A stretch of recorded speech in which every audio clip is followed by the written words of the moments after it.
Good morning, Wabash. How's it going? Hello. Speaking today at Pioneer Chapel is Luis Rivera, class of 25, Matthew Franz, class of 25,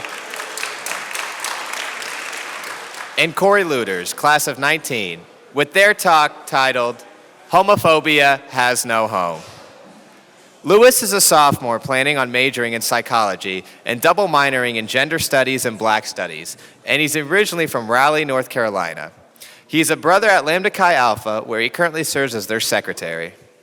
On campus, he wears a number of hats, including secretary of the Diversity and Inclusion Committee, treasurer of shOUT and the Mental Health Concerns Committee, WDPD Democracy Fellow, student senate class representative, and speech tutor for the rhetoric department. Luis was also a new student orientation mentor and is currently a member of the volleyball team. At the end of his freshman year, Luis was named the recipient of the 2022 Dr. Paul T. Hurt Award, presented to the freshmen that demonstrates the greatest all-around achievement during their first year at Wabash College.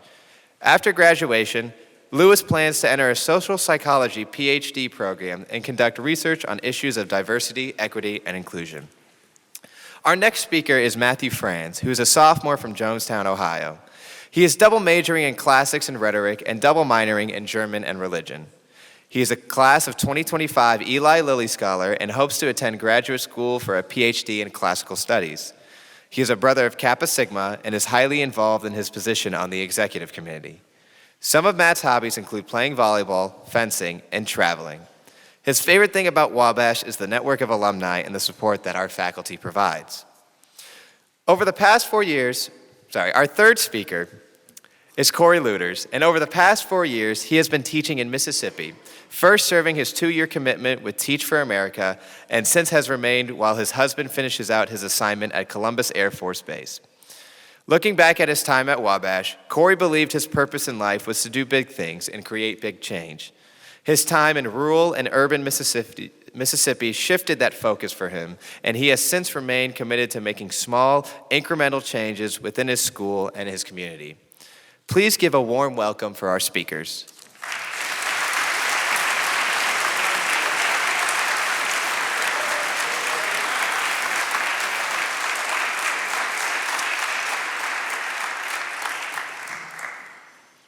Good morning, Wabash.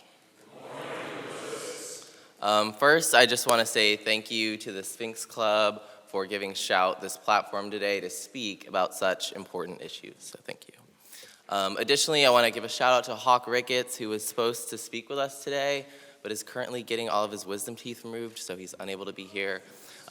Very sad, and thank you to Matt for stepping up in his place.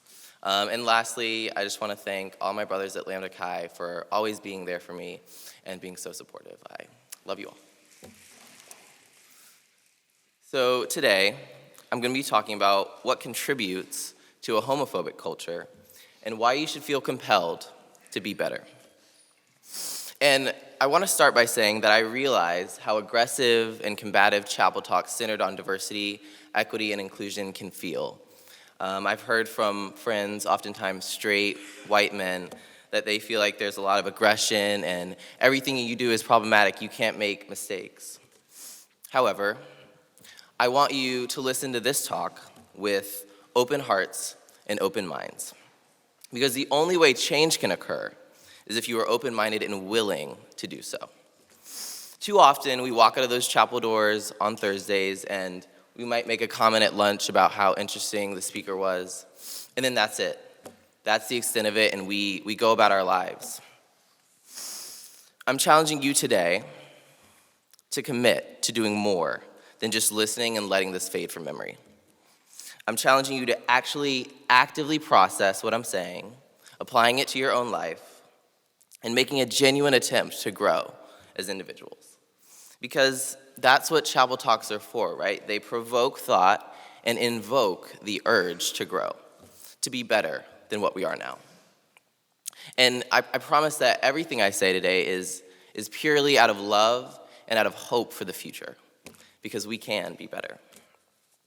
So when I was thinking about what I was going to talk about today, I was in the middle of a unit on sexual assault in both my Gender Studies 101 class and the Bible, Sex, and Power class.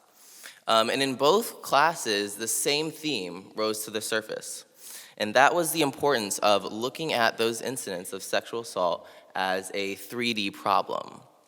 So what I mean by that is oftentimes the problem that's identified in those instances is that this man aggressed this woman. And it's very singular and finite, rather than looking at the societal constructs and social cultures that place women as less than men, as submissive and weak, and as objects which make it easier to harm them. That was identified as the actual problem. So I thought to myself, what are the societal constructs that create an environment where people feel comfortable being homophobic? And when I was thinking about this, the main things that came to mind was the equivocation of the expression of masculinity and femininity to sexual orientation. So today, my goal is to separate the two and explain the importance of doing so.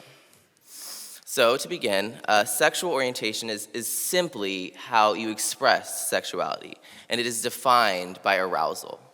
So if you're a man and you are only sexually aroused by women, then you'd be considered heterosexual. And masculinity and femininity, however, are rooted in expression. So the common misconception that we see all over society and throughout this campus is using masculinity and femininity to define sexuality. So for example, since that guy's voice is higher pitched and he's wearing nail polish, he must be gay. However, the only thing that would make that guy gay is if he was only sexually aroused to men. So what fosters homophobia on this campus is the culture of making fun of and harassing other guys for simply expressing their femininity. If a straight guy wants to wear a pink shirt or paint his nails or even join shOUT, there shouldn't be this culture of backlash that we have right now. You shouldn't feel okay laughing or making fun of someone for simply expressing femininity. And I'm sure all of you could immediately close your eyes and think of multiple people that would maybe make fun of you for painting your nails or for joining shOUT. And the fact of the matter is, people who feel the need to put other people down, men who feel the need to put other men down for outwardly expressing femininity are simply insecure in their own sexuality. Because how is it that a less than 1 millimeter thick coat of colored lacquer on that guy's nails is bothering you? If you identify as a straight man and you're confident in your sexuality, you shouldn't feel threatened by a couple of rainbow flags on the mall, especially to the point where you decide to kick them down or break them. Rainbow Road didn't do anything to y'all. When, on a serious note though, when people hide behind jokes and they say, I'm not homophobic, it was just a joke, right? That's not good enough.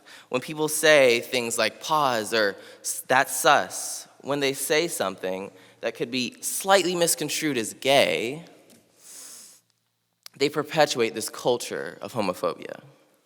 Because what you're saying when you say that is, pause, don't make fun of me for saying something that was gay, because I'm not, and God forbid you think I am. What does that say about how we view gay people, LGBTQ plus people, right? What does that say? It says that we view them as less than and as worthy of being made fun of. It says that we might smile in their face and say hey to them on the mall, but if our fraternity brother or close friend makes a homophobic joke or even says the F slur, we might not stop them because we don't want to be made fun of or seen as a buzzkill. And obviously that's not everyone. Shout out to all the people that it isn't, but it is still some, so it must be said. And I'm sure that a lot of you would like to say, I'm not homophobic. And I believe that the intention to be homophobic is probably not there, right? But if you don't actively speak out against it or stop yourself from contributing to the cultures on this campus that make it okay to be homophobic, then really you're just being a bystander, which is better than being an explicit homophobe, yes. But we can be better than just being passive bystanders to homophobia on this campus.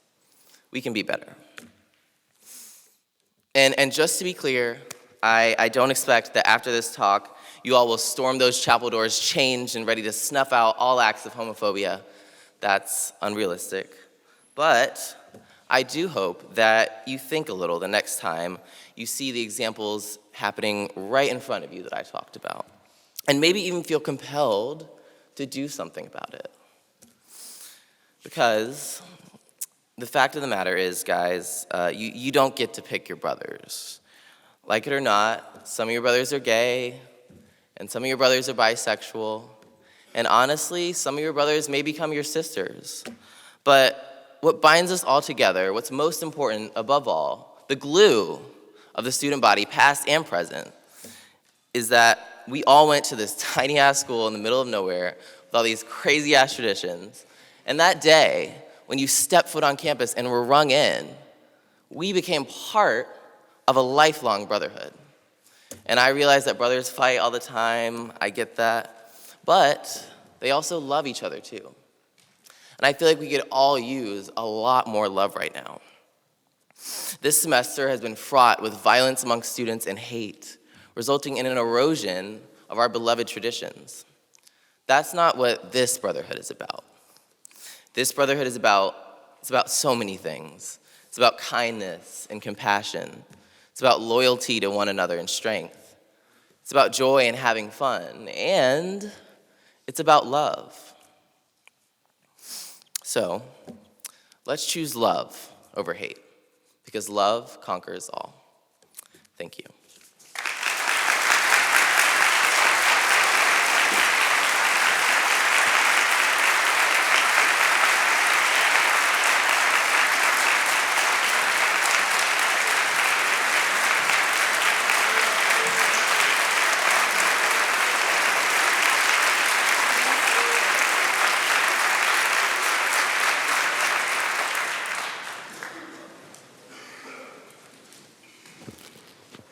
Good morning, Wabash. My brothers, I would be lying to you if I didn't admit how nervous I was up here addressing you. Chapel talks are a sacred tradition at this institution. They create both a platform to inspire and encourage change. Thank you to the Spinks Club for graciously giving us the opportunity to speak, and thank you for attending today. Now, for the elephant in the room. I am your brother, and I am gay. A closet is a dark place. It has no light. For many people, it is just used to store clothes, unwanted items, and things we would like to forget about. But for some of us, the closet is literally a hiding place for things we want to forget about. It's a hiding place for ourselves. It is dark and it is scary. It hides who we are. The closet is a place where gay men like me like to hide or used to hide in fear. It represents a part of ourselves we either want to forget or conceal. We are forced into a culture of shame about who we are, a piece of ourselves that we did not choose. It's a constant war with society, but it is also a war within ourselves. Being in the closet is hard. Coming out of the closet is even harder. A closet is for clothes, not for people. Perhaps the closet as a metaphor is not exclusively for those in the gay community. Rather, it represents a place of hiding and shame for gay and straight men alike. Straight men too have insecurities and fears. We all do, we're human. Yet I hope you can begin to realize that the closet for straight men differs from the closet that the LGBTQ members of your brotherhood hide in. Brotherhood. It is what brought me to Wabash. In addition to the amazing faculty, rich traditions, and beautiful campus, brotherhood distinguishes our community. It makes Wabash the best school in the world. As we pride ourselves in this, we must think about our actions. Are we acting like a brotherhood? Are we supporting our brothers in need? Do we lift them up instead of tear them down? As we think about these questions, I want to share some personal stories in hopes that you may understand what it is like to be gay at Wabash. Before my first semester, I received a bid from a fraternity, something I had never imagined doing. Despite this new excitement, I was afraid of Greek life. Being gay did not make accepting a bid any easier. I feared the environment and the torment that I could face if I was found to be gay. Yet I so desperately wanted to check the box of being in a frat. At first, I thought giving people the impression I was straight and believing I could force myself to be straight by joining a fraternity. I thought being in a house full of straight men would condition myself to act more straight, therefore allowing me to become what I wasn't. If I could just manage to hide who I was, maybe, just maybe, I would forget about it. However, over the summer, something changed. I really wanted to invest in the idea of brotherhood, not only at Wabash, but also the brotherhood that fraternities provide. I decided to come out to my pledge class. I remember receiving mixed feelings about what I told them. I can recall that one person said they may not agree with who I was, but they would try to treat me the same as everyone else. At that time, that statement comforted me. Now I realize it was merely being tolerated, not accepted. As time continued, I took protective measures to ensure that I would not become a target. I tried to be as masculine as I could. I kept my head low and my personality even lower. One night, during chapel sing practice, the brothers had asked us to tell jokes. One of my pledge brothers stepped forward and said, "What is harder than learning the chapel sing song? Matt's dick in the community shower." I remember being silent for a moment. I had tried to remain collected and calm, yet my previous fears came rushing at me. Despite this, I continued practicing, hoping I could forget.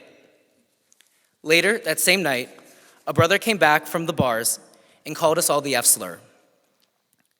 These experiences caused my mental health to spiral. I remember sitting on the roof wondering if I would be better off dead. I was so lost and so scared of a repeat incident that a few weeks later, I left the house. After that, I was even more scared of coming out on campus. I was worried I would experience similar acts of homophobia or worse.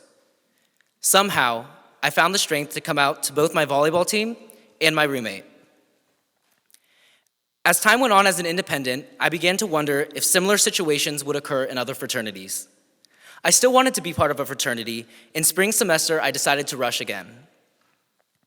My fears of discrimination and hostility were still present, but knowing some people in the house made accepting a bid so much easier.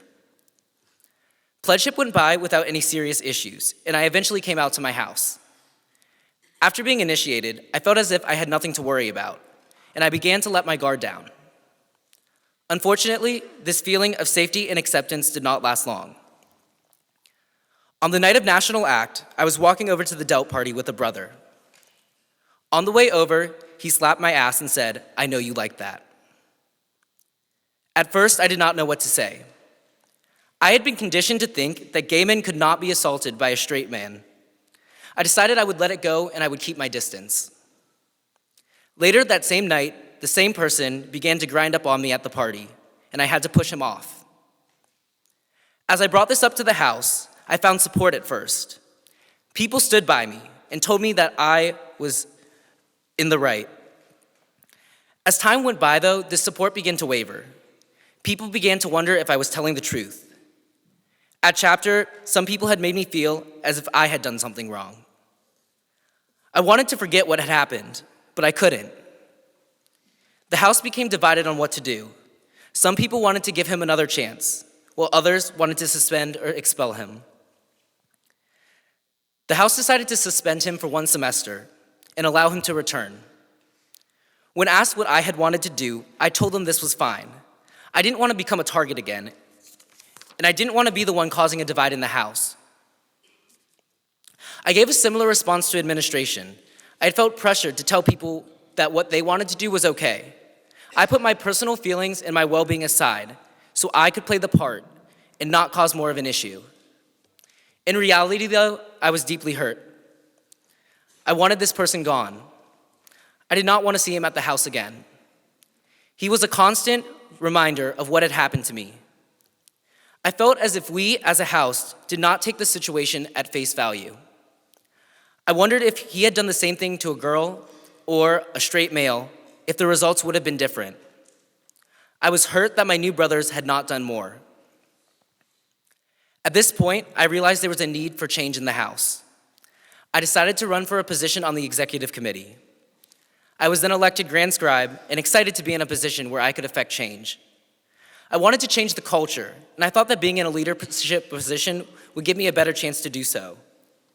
Yet even in this position, I still faced many challenges.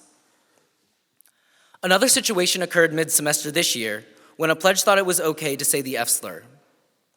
I had told him it was not okay, had told him it was offensive and homophobic. I explained to him what had happened to me in the past and why this would be hurtful to people in the LGBTQ community. After explaining it to him, he said that they were talking about the term in an academic sense, which made it okay. I told him if he said it again, there would be a consequence, and I also asked for an apology. He told me I couldn't enforce anything upon him and refused to apologize. He then claimed his First Amendment right protected his freedom of speech, and he could therefore say whatever he wanted to, and that he had nothing to apologize for. I was dumbfounded by this ignorance. I had already explained why he should not say the word, yet he displayed a complete act of disrespect by citing the First Amendment. He claimed that my feelings and my pain had no validity. I brought the situation up to a few brothers. People believed what was said was wrong, but wanted me to consider that the pledge had grown up in a small town and did not know any better. And I was angry at this response, yet honestly, I was not surprised. This person clearly did not conduct himself as a gentleman, yet people wanted to make excuses for him. As a week went by, I talked with another brother in the house. He had told me people were upset at me, and I couldn't understand why. I was told that it was because of both the sexual assault and now this situation. They felt that I was hypocritical. They wanted to call me out for wanting to get my assaulter out of the house, but then changing my mind. This was something I did in order to protect myself, as I explained before. I was being accused of overreacting and being too emotional. To stand up for myself, I made Post-it notes and posted them on my door in support of LGBTQ rights. The next morning, they were torn off my door. I had sent a group message addressing both this issue of the slur and the tearing of the notes off, and I was met with silence. No words of support, no private messages, just silence. I later found out that the notes were taken down because people were writing nasty things on them. The House offered a passive stance by mediating a talk and giving the pledge a strike. Administration similarly recommended a passive stance by talking or utilizing an educational course. The lack of concrete action from some on campus shows the problem that people like me face daily. So what is it like to be a queer student on campus? Honestly, it sucks. And it's not because I'm gay. I have learned to be proud of who I am. Rather, it is because some students and administrators who continually take passive stances, or no action at all, on issues that affect me and my brothers. We must hide out of fear. We are told we must play a certain role. Being queer at Wabash means going through crap and receiving little to no support at times. It means being treated differently than our brothers. If we stand up for ourselves, we are told we are being too emotional, we're overreacting, we are told we need to calm down. It means we must fight every moment for our voices to be heard. It means we must be louder to get administration to act. It means picking and choosing our battles. And we can't do this alone.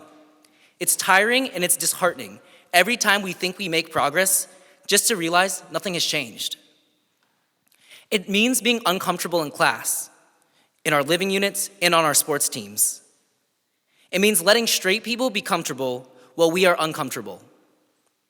When we represent ourselves with symbols like our flags, they get taken down, and we get attacked on platforms such as Yik Yak. Being queer on this campus is a never-ending struggle. Now comes a time when I ask you, my fellow Wabash brothers, for your help and your support. We do not always share the same values or ideas, and that's okay. What we share is a special bond, the bond of brotherhood. I know it must make some of you uncomfortable hearing my story and being told that the campus we all love is failing, and that's okay. Being uncomfortable is a sign of growth. It shows us that we acknowledge a need for change. We as a community need to make sure that all of our brothers are supported. For all you know, the man sitting next to you could be gay or bisexual, and they need you as much as you need them. So what can you do? Be better. We all can be better. Be there for your brothers. Support them. Maybe you have a gay brother in your living unit, on your team, or in your class. Reach out to them. Make sure they're doing okay. Create a safe space for them to be who they are. Stand up for them, just as you would for your family, just as you would for a brother. If they are being ridiculed or targeted, be a man. Say something. Words have power. Keep your brothers accountable. Let others know that joking about someone's sexuality, using slurs, and disrespecting their lifestyle has no place at Wabash. Why should this matter to you?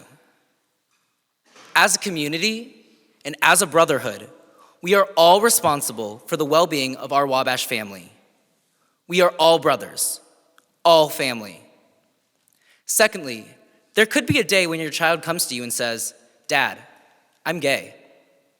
And this is something you can't control, nor can they. Will you allow them to be treated the same way gay men here are treated? As you all know, Wabash College educates young men to think critically, act responsibly, lead effectively, and live humanely. At Wabash College, homophobia has no home. Thank you.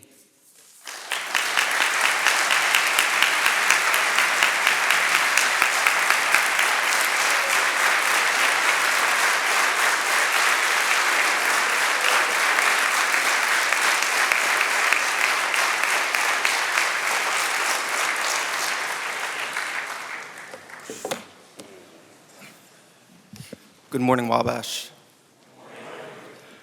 I'd like to start by acknowledging the immense bravery that Mr. Rivera and Mr. Franz showed today by sharing their stories. As a sophomore, I would have never been able to do that, and I hold so much respect for you two for coming up here and doing something that many people would never be able to do. So, thanks.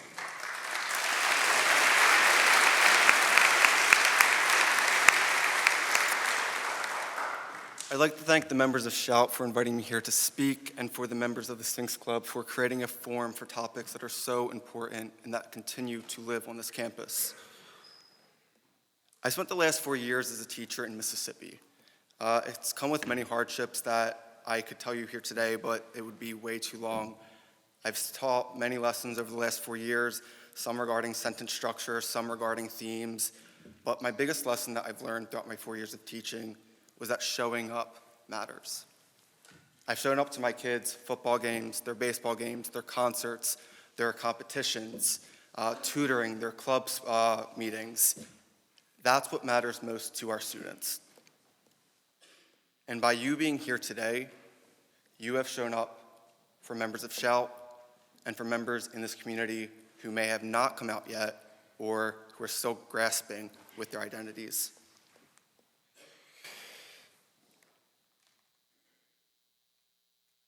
Where was I at? So the concept of coming out of the closet is difficult for me. I am coming out right now to you by all telling you I am gay. In essence, I just came out to you. I know that I don't have to hide anything up here or on this campus because my support at Wabash has been unwavering. I know there has been some friction, but generally I have been accepted and celebrated.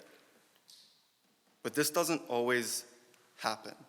It goes beyond this campus, and when I'm home in Mississippi, I don't get to freely hold my husband's hand. I don't get to tell people that I'm gay so openly. I have a very real threat of being a target of discrimination, whether that's in my school or in my community.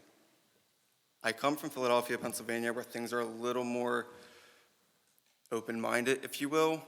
So spending the last 4 years in Mississippi and not being able to be who I am fully has been tough. I went from 4 years at Wabash being very, very, very open and very loud about being gay. None of you were here when I was here, but if any of the faculty remember, I was very vocal in the Bachelor and various other forums about who I was and what I believed in. But I'd also like to acknowledge the immense privilege I have in being a gay man. So I hold a minority status within my sexuality. My status as a minority is tied solely to my sexuality. And in a world that has become increasingly harmful and mean and hateful to queer identities, it's easy for me to blend in. It's easy for me to not be a target. I have this privilege, and I'm grateful for that, but I also want to acknowledge those whose minority status is, whether this is racial or ethnic. They do not have the ability to hide so easily, and they can become targets much more easily than I can. And I don't say this to lessen the severity of the queer identity or the issues we go through, but to highlight the very real experiences of those who have to do more and go through more than me. And today I'd like to share with you 3 times that I came out of the closet specifically, and the lessons that I learned with them. So when I first came out of the closet, I was 14 years old. I came out to 2 of my best friends. This was before Facebook Messenger was even a thing. It was called, I think, Facebook Chat. I remember writing them paragraphs, probably, I think it was 6 or 7 paragraphs that I wrote before I even told them I was not straight. I told them this I wrote this much because I wanted them to accept me and not leave me. I sent 6 paragraphs telling them I'm sorry that I didn't come out to you sooner and that I really hope you can continue to be my friend.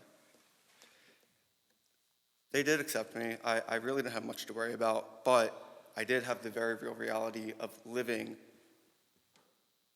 thinking that I was going to lose 2 of my best friends. I actually came out to them as bisexual, which was funny because I'm actually gay. But I came out to them as bisexual because I thought that would kind of cushion the blow. I thought that if I came out to them as bi and not fully gay, I wouldn't be 100% weird. Like, I was still 50% normal. Like, there were still parts of me you could still like that you identified with. But looking back, that was quite stupid. It's not out of the norm to see queer people in our school and in our communities contort their identities into something that is more palatable to other people. They change who they are, they change what they say to make the general public feel better, all while they are eating themselves away. The second time I came out was to my godmother. Age 15, we were sitting in the middle of a room in the corner store above which she worked and that I also worked. I had been rehearsing how I was going to come out to her for weeks at this point. She is one of my closest members in my family, and I knew that I wanted to come out to her first before anyone else. And it wasn't as easy as simple saying as, "Ange, I'm gay." I had no ability to say it. I tried saying it, and I just kept choking. I remember vividly how the room felt and how I felt like the entire world was closing in on me as my face flushed and as I just kept feeling my heart beat faster. I was afraid because at this point, I'd only come out to 2 people before, but this time it was my godmom. And at this point, she had been a second mom to us in the course of my parents getting a divorce and her assuming responsibilities that really were not her job. But again, same thing as before, she accepted me. But this is not the reality that many queer people live with. Many queer people live with the idea of constantly juggling the idea of coming out and if it disrupts your relationships as you once knew them. I cannot express how important it is to be told that you are loved and accepted unconditionally. To know what has weighed on you for years could be so easily lifted. My godmother granted me this relief. And this would be the last time that I would come out up until Wabash. So fast forward until my freshman year at Wabash. Where did it go? My iPad is being stupid. Anyway, I'm just going to keep going then. The first time I came out at Wabash was in my freshman tutorial class. I came out at the end of our first semester in Dr. Joe Lamberton's class. It was my freshman tutorial entitled Get Up, Stand Up, American Civil Rights in, I believe, Text, Music, and Film. The assignment was to choose a fight song that had some relevancy to the civil rights movement or some other civil rights issue that was affecting society today. I chose the song Brave by Sarah Bareilles because it is written strictly for her friend who was really struggling to come out of the closet. I did pretty well on the assignment. I think I got a 98 or something like that, which I'm pretty happy about. But she had one critique. I probably shouldn't have worn a hoodie and baggy sweatpants to deliver a final for the class. And I said, okay. I recalled sitting there among my peers. I was dressed not like this, even though I still kind of feel underdressed. But they were wearing their khakis, their button-downs, and there I was.